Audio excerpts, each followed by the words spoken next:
Até você se tornar consciente, o inconsciente irá dirigir a sua vida e você o chamará de destino.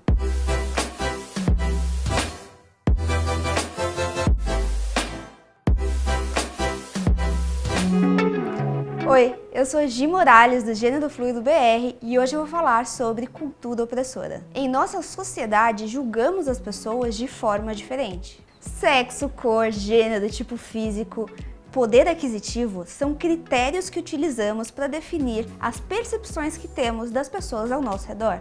E, consequentemente, isso vai definir a forma como vamos tratá-las. Esses conceitos estão enraizados na nossa cultura e atuam como vieses inconscientes. Por isso, é importante refletirmos sobre a nossa cultura e as percepções que empregamos às pessoas ao nosso redor. Para falarmos sobre esse assunto, é importante entendermos o conceito de hegemonia cultural, que pode ser empregado em diversas análises. Mas aqui eu vou aplicá-lo para entendermos o jogo de poder focando principalmente em gênero e sexualidade. Esse conceito foi formulado por Antônio Gramsci lá no século XIX. E eu vou ler aqui uma adaptação que eu fiz da definição que está na Enciclopédia Columbia. A página certinha eu vou deixar aqui na descrição. A hegemonia cultural é o domínio de uma sociedade culturalmente diversa pela classe dominante, que manipula as crenças, percepções, valores e costumes, ou seja, a cultura dessa sociedade. E essa manipulação é feita de modo que a visão de mundo imposta pela classe se torne uma norma cultural.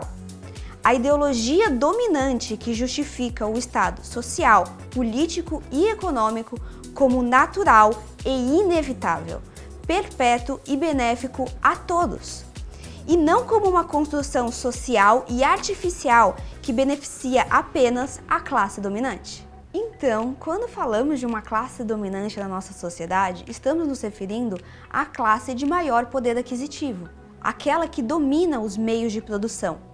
Mas também estamos falando do homem branco, heterossexual e cisgênero.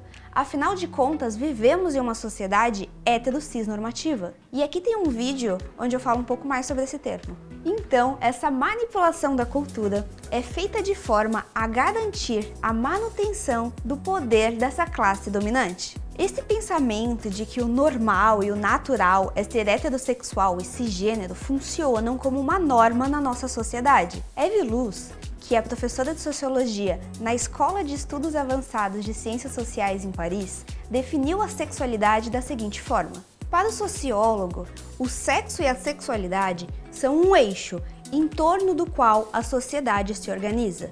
Um eixo que une ou separa pessoas. E ela traz alguns questionamentos muito relevantes, como com quem se tem permissão ou não para fazer sexo? Como a sexualidade se conecta com a moral? E qual relação existe entre o sexo prazeroso e a reprodução? Eu vou deixar aqui um outro vídeo onde eu abordo com mais profundidade essas questões relacionadas à forma como enxergamos as relações sexuais. E por fim, Eva enfatiza as questões normativas da sexualidade, afirmando que a sexualidade é um assunto central para o sociólogo, porque é socialmente regulada e porque sua regulação social é escondida da visão, de fato tornada invisível. Ou seja, por mais que no Brasil não existam leis que regulem a sexualidade ou a identidade de gênero de um indivíduo, existe uma normativa social com um caráter moral que define que condutas sexuais e identitárias são ou não aceitáveis socialmente. Não é à toa que o Brasil é o país que mais mata pessoas LGBT no mundo. Isso mesmo, quem mais mata pessoas LGBT no mundo não é a Arábia Saudita, que tem pena de morte para relacionamentos homoafetivos. É o Brasil, onde o casamento civil entre pessoas do mesmo sexo é regulamentado. Então percebemos que essa normativa não está escrita em pedra. Ela é delimitada pela cultura de uma sociedade.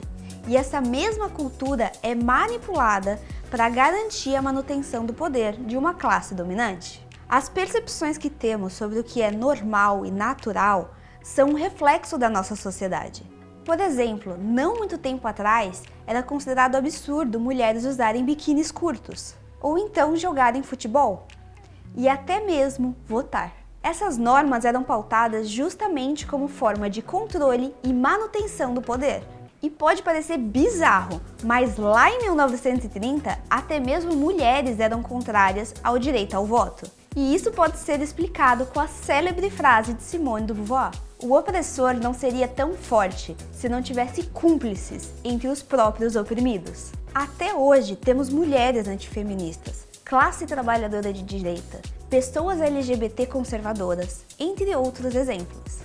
E esses posicionamentos contrastantes à la árvores em favor do desmatamento existem, pois quando a classe oprimida se posiciona em favor da classe opressora, essa é reconhecida e aplaudida por seu opressor. Essa pode até parecer uma forma de melhor se posicionar na sociedade, mas é na verdade uma armadilha, pois garante a manutenção da classe dominante e não garante nenhuma vantagem prática. Por exemplo, uma mulher antifeminista pode até receber aplauso dos homens, mas vai continuar recebendo um salário em média 20% menor do que o deles. Outro conceito que é importante entender é a consciência de classe, que é empregado por Karl Marx e Engels no livro Sagrada Família lá em 1845, mas que até hoje essa consciência está em falta. Então, por exemplo, quando falamos em taxar as grandes fortunas, tem pessoas com uma renda aí de 10 mil reais que vão se posicionar contra, que vão dizer: isso não é justo, eu já pago muito imposto. Isso acontece porque, pela classificação, essa pessoa realmente acredita que é rica. Mas quando a gente está falando de grandes fortunas, a gente está falando do 1% da sociedade. São fortunas na casa dos bilhões. O mesmo pode acontecer quando falamos sobre gênero. Por exemplo, uma mulher branca, heterossexual, cisgênero, vai sofrer uma opressão infinitamente menor do que uma mulher trans, negra ou lésbica.